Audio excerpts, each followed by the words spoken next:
see the next part of History of English Literature from Hudson book.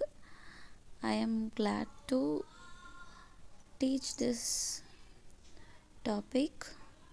I hope you will support and subscribe. Thank you for your cooperation. Let's continue.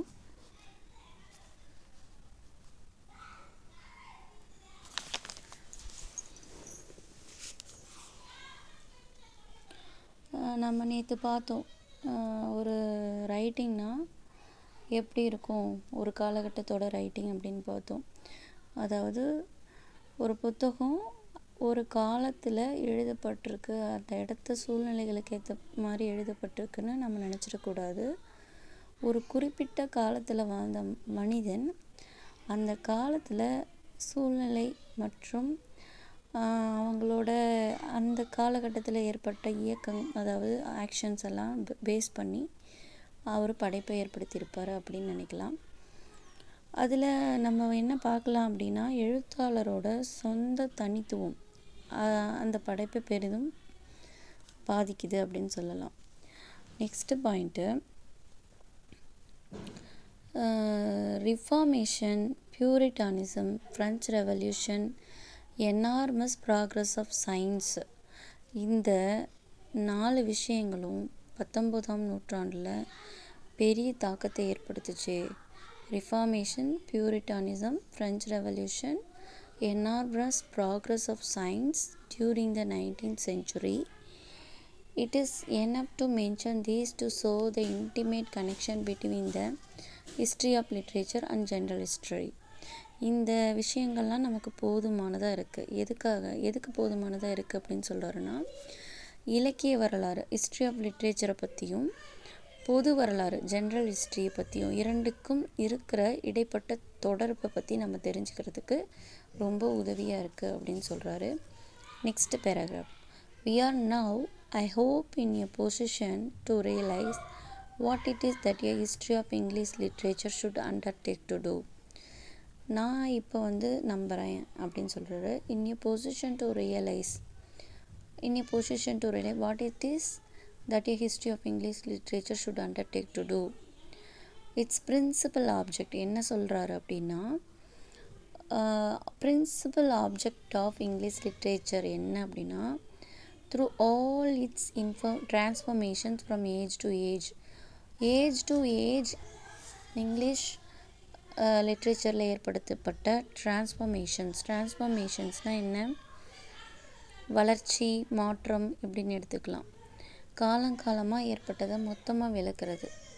and in following the varying course of its development to explain the successive changes, வெற்றிகரமான வளர்ச்சி, மாற்றங்கள் இதெல்லாம் பற்றி படிக்கிறது. which have taken place in its matter, அதில் ஏற்பட்ட இலக்கியத்தோட பொருள், வடிவம், ஃபார்ம்னா வடிவம், அண்ட் ஸ்பிரிட், ஆவி, இந்த மூணுத்துலேயும் என்ன மாற்றம் ஏற்பட்டுச்சு ஒவ்வொரு காலகட்டத்துலேயும் அப்படின்றத நம்ம தெரிஞ்சுக்கணும். It has therefore to consider the influences by which these changes have been wrought. இந்த மாற்றங்களை ஏற்படுத்தின காரணிகள் என்னென்னு நம்ம தெரிஞ்சுக்கணும் அப்படின்னு சொல்கிறாங்க. அதையும் நம்ம கவனிக்கணும். It is therefore to consider the influences by which these changes have been wrought, கொண்டு வரப்பட்டது.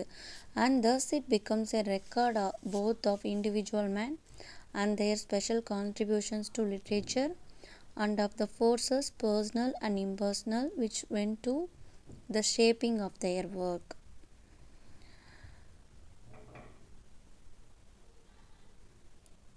இதனால் இலக்கிய வரலாறு, தனிநபர் எழுத்தாளர்களின் பங்களிப்பு எல்லாம் எந்த அளவுக்கு இருக்குது, அது மட்டும் இல்லாமல் அவர்களோட படைப்பு உருவாக்கிய தனிப்பட்ட மற்றும் சமூக சக்திகளையும் பதிவு செய்து, ஒவ்வொரு மனிதனும் தனது காலத்திற்கும் சமூகத்திற்கும் சொந்தமானவன் சொல்கிறாங்க. So we have to remember, it has therefore to consider the influences by which these changes have been wrought. அதாவது இந்த சேஞ்சஸ் ஏற்படுத்தின காரணிகளை நம்ம ஞாபகம் வச்சுக்கணும். and thus it becomes a record both of individual men and their special contributions.